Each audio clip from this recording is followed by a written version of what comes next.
ఒకరోజు ఒక వ్యక్తి కొన్ని విత్తనాలు తీసుకొని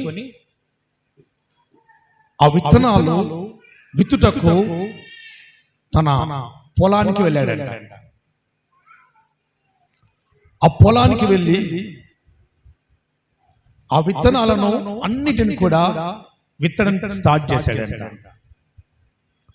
ఆ విత్తినప్పుడు కొన్ని విత్తనాలేమో త్రోవ పక్కన పడ్డాయంట.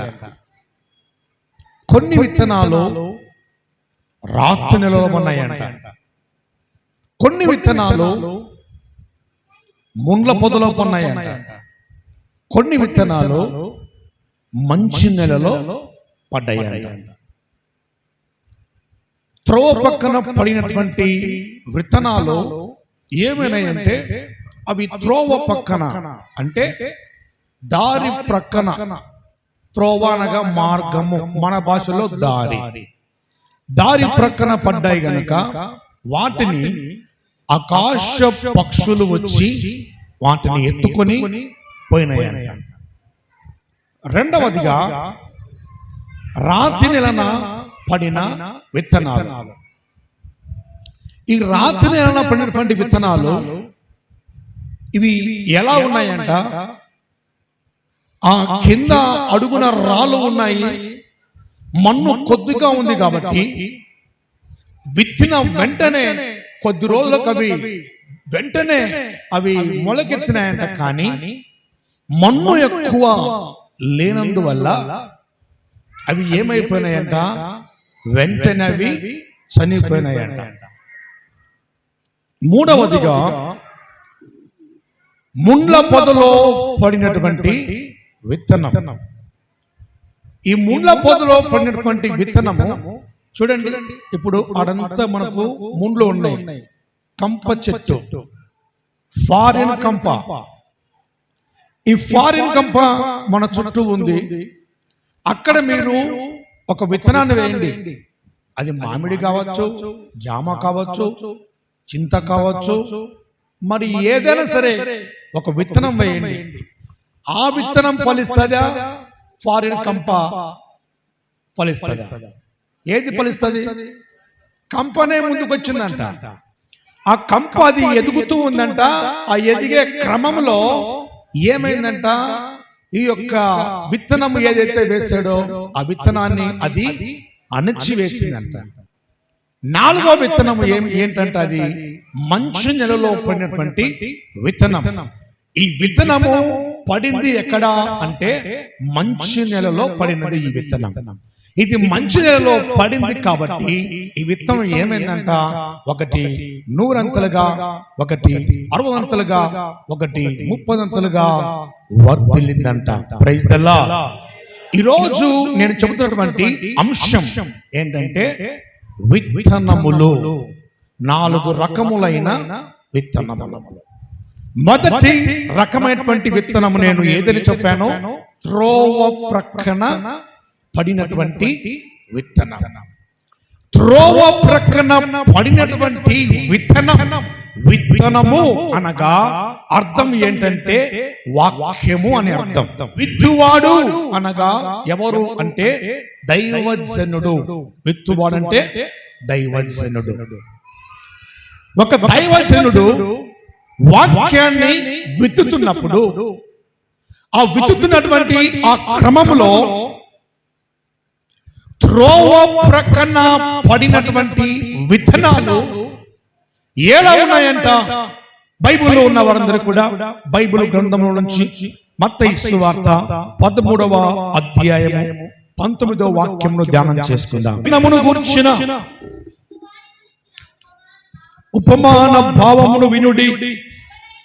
ఎవడైనను రాజ్యమును గూర్చిన వాక్యము వినియు గ్రహింపక ఉండగా దుష్టుడు వచ్చి వాని హృదయములో విత్తబడిన దానిని ఎత్తుకొని పోవును, త్రోవ ప్రక్కను విత్తబడిన వాడు వీడే.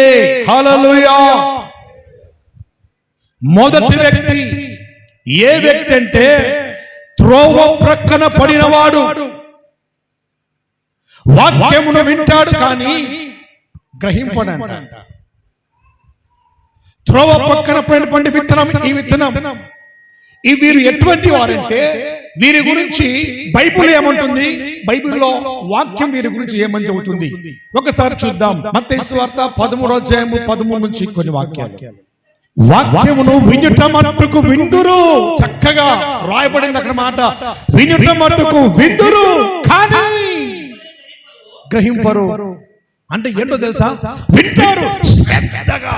మరి అది యాక్టింగో లేదంటే ఇంకొకటో తెలియదు కానీ శ్రద్ధగా వాక్యాన్ని వింటున్నా వాక్యం అనగానే సీరియస్ గా వినుట మట్టుకు విందురు కానీ గ్రహింపరు. తర్వాత చూచుట మట్టుకు చూదురు గాని ఎంత మాత్రమును తెలుసుకొనరు. ఈ ప్రజలు కన్నులార చూచి చెవులార విని హృదయముతో గ్రహించి మనస్సు ఏంటంట హృదయములో గ్రహిస్తారు. ఎవరు వీళ్ళు? త్రోవ ప్రక్కన పడినటువంటి వాళ్ళు. వాక్యాన్ని వింటారు అయితే హృదయములో గ్రహిస్తారు. చెవులార వింటారు దేవుడి వాక్యాన్ని, చెవులార విని హృదయములో గ్రహించి దేన్ని గ్రహిస్తారు? వాక్యంను గ్రహించి ఆ తర్వాత ఏమైందంట? తమ మనస్సును త్రిప్పుకొని వాక్యాన్ని వింటారు. వినిన తర్వాత విన్న వాక్యాన్ని ఏం చేస్తారంట? మనస్సును త్రిప్పుకొని నా వలన స్వస్థత పొందకుండునట్లు. హల్లెలూయా.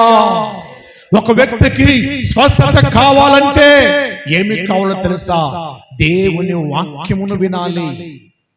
దేవుడి వాక్యమును వింటే ఆయన ఎవరో, ఆయన ఎంత గొప్ప దేవుడో ఆయన గురించి నువ్వు వింటే, ఆయన గురించి నువ్వు గ్రహిస్తే నీలో విశ్వాసం కలుగుతుంది. బైబిల్లో వాక్యం ఏముంటుందో తెలుసా? వినుట వలన విశ్వాసము కలుగును. వినుట దేవుడి వాక్యము ద్వారా కలుగును అని. దేవుడి వాక్యాన్ని నువ్వు వింటే, నువ్వు దేవుడి వాక్యాన్ని నువ్వు వింటే నీలో ఏం కలుగుతుందంట? విశ్వాసం కలుగుతుందంట. ఆ విశ్వాసం కలిగినప్పుడు నీ హృదయంలో, నీ మనస్సులో ఏమి కలుగుతుంది తెలుసా? నా దేవుడు నన్ను స్వస్థపరుస్తాడు అన్నటువంటి ఒక నమ్మకం అన్నది నీకు కలుగుతుంది. రక్తస్రావ స్త్రీ యేసు ప్రభు దగ్గరకు వచ్చినప్పుడు, ఆమె రక్తధార కట్టినప్పుడు యేసు ప్రభు వారు ఆమె దగ్గర నిలబడి మాట్లాడుతూ ఉన్నప్పుడు ఆమె అంటుంది, అయ్యా నీ వస్త్రపు చెంగును త్రాకాను, నేను స్వస్థత పొందుకున్నానయ్యా, నన్ను క్షమించయ్యా అని చెప్పేసి గడగడ వణికిపోతుందంట. ఎవరు? రక్తస్రావ స్త్రీ. అప్పుడు యేసయ్య ఆమెతో పలికిన ఒకే ఒక మాట, అమ్మా నీ విశ్వాసమే నిన్ను స్వస్థపరిచింది. చప్పట్లు కొట్టి దేవుని నామమున పరచు. హల్లెలూయా. స్వస్థపరిచిన వాడు దేవుడు కాదు, స్వస్థపరిచింది నేను కాదు. నీవు నా యందు విశ్వాసం ఉంచావు. ఈయన దగ్గరికి వస్తే నాకు అద్భుతం జరుగుతుంది, ఈయన దగ్గరికి వస్తే ఈయన వస్త్రపు చెంగును తాకితే నాకు స్వస్థత కలుగుతుంది అని నీవు నమ్మావు కనుక నీ విశ్వాసమే నిన్ను స్వస్థత పరిచిందని యేసు ప్రభువారు సాక్షాత్తుగా చెప్పాడు. చూద్దాం ఆ మాట. మార్కు సువార్త 8వ అధ్యాయం 34వ వాక్యం ధ్యానించండి. అందుకు ఆయన, కుమారి నీ విశ్వాసమే నిన్ను స్వస్థత పరిచెను, సమాధానము గలదానివై పొమ్ము, నీ బాధ నివారణ అయి నీకు స్వస్థత కలుగును గాక అని ఆమెతో చెప్పెను, హల్లెలూయా, కుమారి నీ విశ్వాసమే నీకు స్వస్థత కలగజేసాను. దేవుడి వాక్యాన్ని విన్నటువంటి నీవు, దేవుడి మాటలు విన్నటువంటి నీవు దేవుడి పేరు నమ్మకాన్ని ఉంచుతున్నావా? దేవుడి వాక్యాన్ని గ్రహిస్తున్నావా? వారు బైబిల్లో రాయబడిన మాట ఏంటంటే, మనస్సు త్రిప్పుకొని నా వలన స్వస్థత పొందకుంటున్నట్లు వారి హృదయము క్రొవ్వినది, వారి చెవులు మందములైనవి, వారి కన్నులు ఏమైనాయంట? మూసుకున్నారంట, కన్నులు మూసుకున్నారంట. ఎక్కడికి వెళ్తున్నావయ్యా? చర్చికి వెళ్తున్నాయ్యా. ఏం చేస్తున్నావయ్యా? ప్రార్థన చేస్తున్నాయా? ఇంకా ఏం చేస్తున్నావు? పాటలు పాడుతున్నాను. ఇంకా ఏం చేస్తున్నావు? వాక్యాన్ని ధ్యానిస్తున్నాను. ఇంకా ఏం చేస్తున్నావు? ఒక తీర్మానం తీసుకుంటున్నావా? వాక్యాన్ని విన్నావు, పాటలు పాడావు, ప్రార్థన చేసావు, ఆరాధన చేసావు, ఇన్ని చేసావు, కానీ దేవుడి వాక్యాన్ని గ్రహించి కూడా నీ మనసును త్రిప్పుకుంటున్నావా? దేవుడి వైపు నీ మనసు త్రిప్పుకుంటున్నావా? లేదంటే విన్న దాన్ని ఇక్కడే విడిచిపెట్టి ఇంటికి వెళ్ళి లోక సంబంధమైనటువంటి వాటిలో నిమగ్నమైపోతున్నావా? ఎలా ఉంది నీ మనస్సు? దేవుడు నిన్ను ఏమంటున్నాడంటే, నీవు త్రోవ ప్రక్కన పడినటువంటి విత్తనం వలె ఉండకూడదు. త్రోవ ప్రక్కన పడినటువంటి విత్తనం, ఆ విత్తనం యొక్క హృదయం ఏమైందంట? క్రొవ్వినదంట. ఆత్మీయతలో కూడా నీ హృదయంలో దేవుడి వాక్యానికి అవకాశం ఇవ్వకుండా, దేవుడి మాటలకు అవకాశం ఇవ్వకుండా, వ్యర్థమైన దాని యందు మనస్సు పెట్టి నీ హృదయాన్ని దేవుడి వైపు త్రిప్పకుండా లోక సంబంధమైనటువంటి మాటలను, లోక సంబంధమైనటువంటి ఆలోచనలకు నీ హృదయంలో స్థావరాన్ని కల్పించుకొని ఈ రోజు నీ హృదయం క్రొవ్వినదై, నీ చెవులు మూసుకొని, నీ కన్నులు మూసుకొని దేవుడి వైపు నువ్వు త్రిప్పకుండా నీ మనసును సాతానుడు నీలో విత్తినటువంటి వాక్యాన్ని ఏం చేస్తున్నాడో తెలుసా? ఎత్తుకొని పోతున్నాడంట. ఎంతమంది వాక్యాన్ని గ్రహిస్తూ ఉన్నారు? ఎంతమంది వాక్యాన్ని గుర్తుపెట్టుకుంటున్నారు? అయితే ఇవన్నీ కొన్ని పొందుకోవాలి, ఇది నువ్వు అనుగ్రహించబడాలి అంటే ఎలా ఉండవు తెలుసా? త్రోవ ప్రక్కన పడినటువంటి విత్తనం వలె కాకుండా, దేవుడి వాక్యాన్ని వినేటువంటి దేవుడి వాక్యం వినేటువంటి నీవు దాన్ని గ్రహించి ఆయన సన్నిధానములో నీ మనస్సును ఏం చేయాలంట? త్రిప్పుకొనకుండా ఎలా ఉండాలని దేవుడు కోరుతున్నాడు. ఒకసారి చూద్దాం. మత్తయి సువార్త 18వ అధ్యాయం 3-4 వాక్యాలు ధ్యానించండి. మార్పు నొంది బిడ్డల వంటి స్వభావం నీకు రావాలంట. ఏ స్వభావం రావాలి? బిడ్డలు, చిన్న బిడ్డలు ఎలా ఉంటారు? చిన్న బిడ్డలు ఎలా ఉంటారు చెప్పండి. ఇప్పుడు ఆ చిన్న బిడ్డ ఉంది, వాళ్ళమ్మ ఎక్కడ కూర్చోబెడితే అక్కడ కూర్చుంటది, ఎక్కడ పడుకోబెడితే అక్కడ పడుకుంటది. వాళ్ళమ్మ నవ్వు అంటే నవ్వుతుంది, ఏడుస్తూ అంటే ఏడుస్తుంది, ఏది చెయ్యంటే చేస్తుంది. కారణం ఏంటి? స్వభావం. బిడ్డల వంటి స్వభావం. ఆ చిన్న వయసులో, ఆ చిన్న మాటల్లో ఏది చెప్పినా కూడా అంగీకరించడానికి, ఒప్పుకోవడానికి ఏం చేస్తుంది తెలుసా? చిన్న కుమారుడు గాని, చిన్న కుమార్తె గాని, చిన్న పిల్లలు గాని ఏం చేస్తుంది తెలుసా? వాళ్ళు తగ్గించుకొని, అందుకే భక్తుడు అంటాడు, కాగా ఈ బిడ్డల వలె తన్ను తాను తగ్గించుకున్న వాడు ఎవడో వాడే పరలోక రాజ్యంలో గొప్పవాడు. గొప్పవాడిగా మారాలంటే నీ పేరుని బట్టి గొప్పతనం రాదు, నీ డబ్బును బట్టి గొప్పతనం రాదు, నీ ఖ్యాతిని బట్టి గొప్పతనం రాదు. నీవు గొప్పవాడిగా, గొప్పదానిగా మారాలంటే కేవలము నిన్ను నువ్వు తగ్గించుకున్నప్పుడు మాత్రమే గొప్పవాడిగా మారిపోతావు. కొందరికి తగ్గింపు జీవితం ఉండదు. నేనే గొప్పవాణ్ణి, నేనే గొప్పదాన్ని, నాకంటే గొప్పలు ఎవరు లేరు అనేటువంటి ఒక గర్వము చేత వారు ఏమవుతుంది తెలుసా? తమ జీవితాలు తమ్మును తామే పొడుచుకుంటారు. ఎవరి వలె? పరిసయ్యుని వలె. పరిసయ్యుడు ఏం చేశాడు? దేవుని దగ్గరకు వచ్చాడు. పరిసయ్యుని వెనక ఎవరు కూర్చున్నాడు? సుంకరి కూర్చున్నాడు, నిలబడ్డాడు. పరిసయ్యుడు వచ్చేసి దేవుని దగ్గరికి, దేవా నేను నీకు కానుకలు ఇస్తున్నాను, నేను నీకు దశమ భాగములు ఇస్తున్నాను, నేను వారానికి 2 సార్లు ఉపవాసం ఉంటున్నాను, నేను ప్రార్థనా పరుణ్ణి, నేను భక్తి పరుణ్ణి, నేను అది చేస్తాను ఇది చేస్తాను, నేను నీ సన్నిధానములో నమ్మకముగా ఉన్నాను, అబద్ధమాడను, నేను కోపము పడను, నేను పరిశుద్ధుడిగా ఉంటాను అని చెప్పేసి ప్రార్థన చేసి దేవుని చెందాను. ఎదుగా ముఖ్యంగా దేవా ఈ సుంకరి వీడు ఎవడో తెలుసా? దుర్మార్గుడు, వీడు తెలుసా? ఒక వేశ్య, వీడొక పనికిమాలోనుడు, వీడొక మూర్ఖుడు, వీడొక కోపిష్టి, వీడొక పాపిష్టి. వానికి ఏ అర్హత లేదు, వానికి ప్రార్థించే అర్హత లేదు, వానికి పాటలు పాడే అర్హత లేదు. ఎందుకోసము? వాడొక దుర్మార్గుడు కాబట్టి. నేను ఎవరిని? నేను పరిశుద్ధుడిని ప్రభువా అని ప్రార్థన చేశాడు.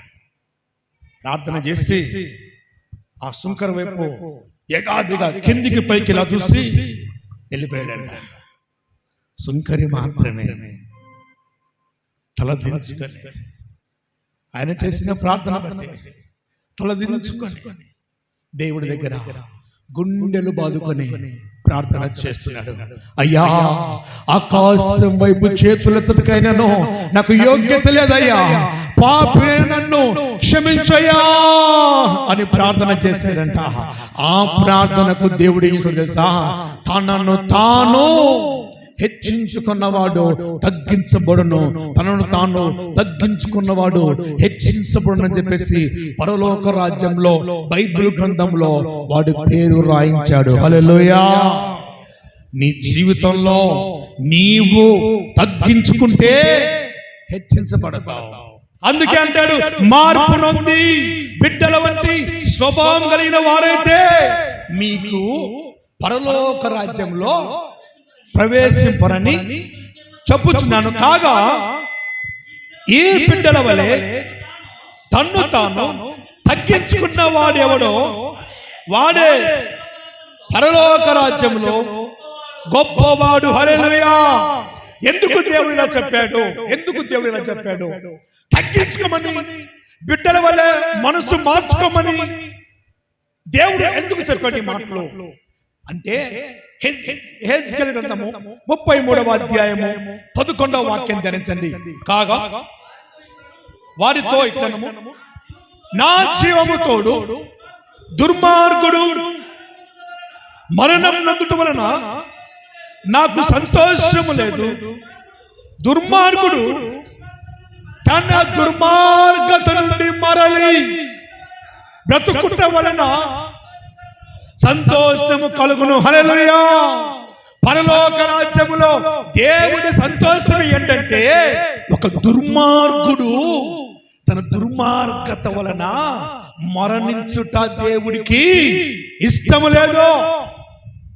ఆ దుర్మార్గత నుండి విడిచి మారు మనస్సు పొంది దేవుడి సన్నిధానములో జీవించుటము దేవుడికి ఇష్టము. దేవుడు అంటాడు, 99 నీతిమంతుల కంటే పరలోక రాజ్యంలో 99 మంది నీతిమంతుల కంటే ఒక్క పాపి విషయమై పరలోక రాజ్యములో సంతోషం కలుగును అన్నాడు. దేవుడికి స్తోత్రం కలుగును గాక. హల్లెలూయా. 99 మంది నీతిమంతులుగా ఉండి నేను నీతిమంతుణ్ణి, పరిశుద్ధుణ్ణి అని భక్తి చేసే దానికంటే కూడా ఒక్క పాపి దేవుడి సన్నిధానములో రక్షించబడితే ఆ పాపి విషయమై పరలోక రాజ్యంలో గొప్ప పండగ చేసుకుంటున్నాడు దేవుడు. ఆమేన్. పండగ ఎప్పుడు తెలుసా? పరలోక రాజ్యంలో ఒక పాపి రక్షించబడినప్పుడు పరలోక రాజ్యంలో పండగ జరుగుద్ది. ఒక పాపి రక్షించబడితే. ఈ రోజుల్లో మనం ఎలా ఉన్నాం? రక్షించబడినటువంటి మనం ఎలా ఉన్నాం?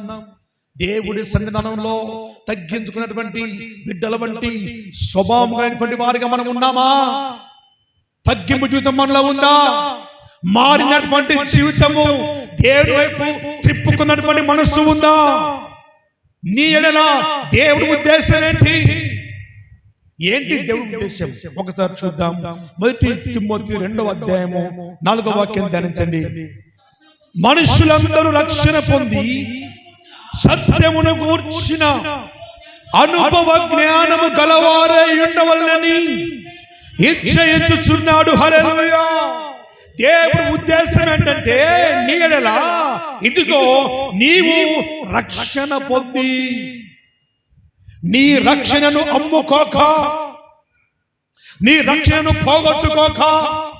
చాలా మంది కూడా రక్షణను అమ్ముకుంటున్నారు, రక్షణను తాకట్టు పెడుతున్నారు, రక్షణను పోగొట్టుకుంటున్నారు. అయితే దేవుడు నీకిచ్చినటువంటి రక్షణను నీవు దాన్ని పోగొట్టుకునక సత్యమును గూర్చిన అనుభవ జ్ఞానము గలవారై ఉండవలనని దేవుడు నిశ్చయించి ఉన్నాడు. దేని గూర్చిన అనుభవం జ్ఞానం నీకు ఉండాలి? సత్యము అనగా యేసు నేనే మార్గము సత్యమును జీవమునై ఉన్నాను, నా ద్వారా తప్ప తండ్రి యొద్దకు ఎవరు రారు అన్నాడు దేవుడు. దేవుడి పైనటువంటి నీవు సత్యమును కూర్చున్నటువంటి ఒక అనుభవం నీకు ఉండాలి.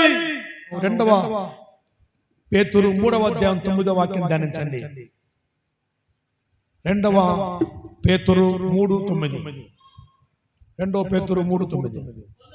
కొందరు ఆలస్యమని ఎంచుకొనున్నట్లు ప్రభువు తన వాగ్దానమును గురించి ఆలస్యము చేయవాడు కాడు గాని ఎవడును నశింపవలనని ఇచ్చయింపక అందరూ మారు మనసు పొందవలనని కోరుచు మీ ఎడల దీర్ఘశాంతము గలవాడై ఉన్నాడు. హల్లెలూయా.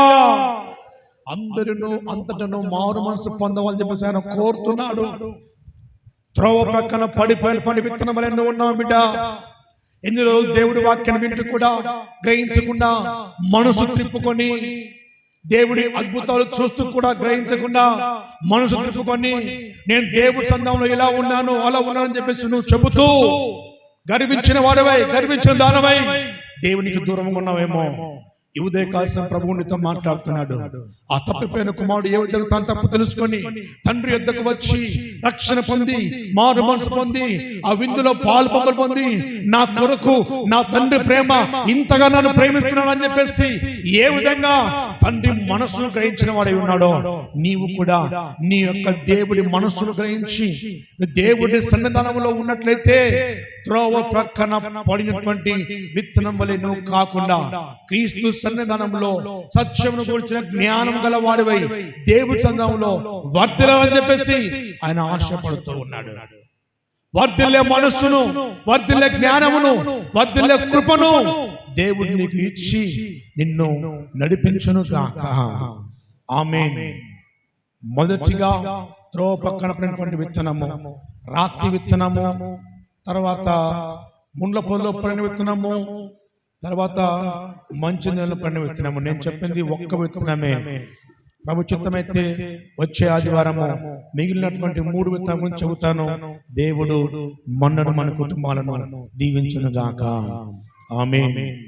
మా చిరునామా పాస్టర్ ఏలియా MS, Emmanuel healing ministries, Saraswati Nagar, Nandyal, Kurnool district, Andhra Pradesh. మా ఫోన్ నెంబర్స్ 900020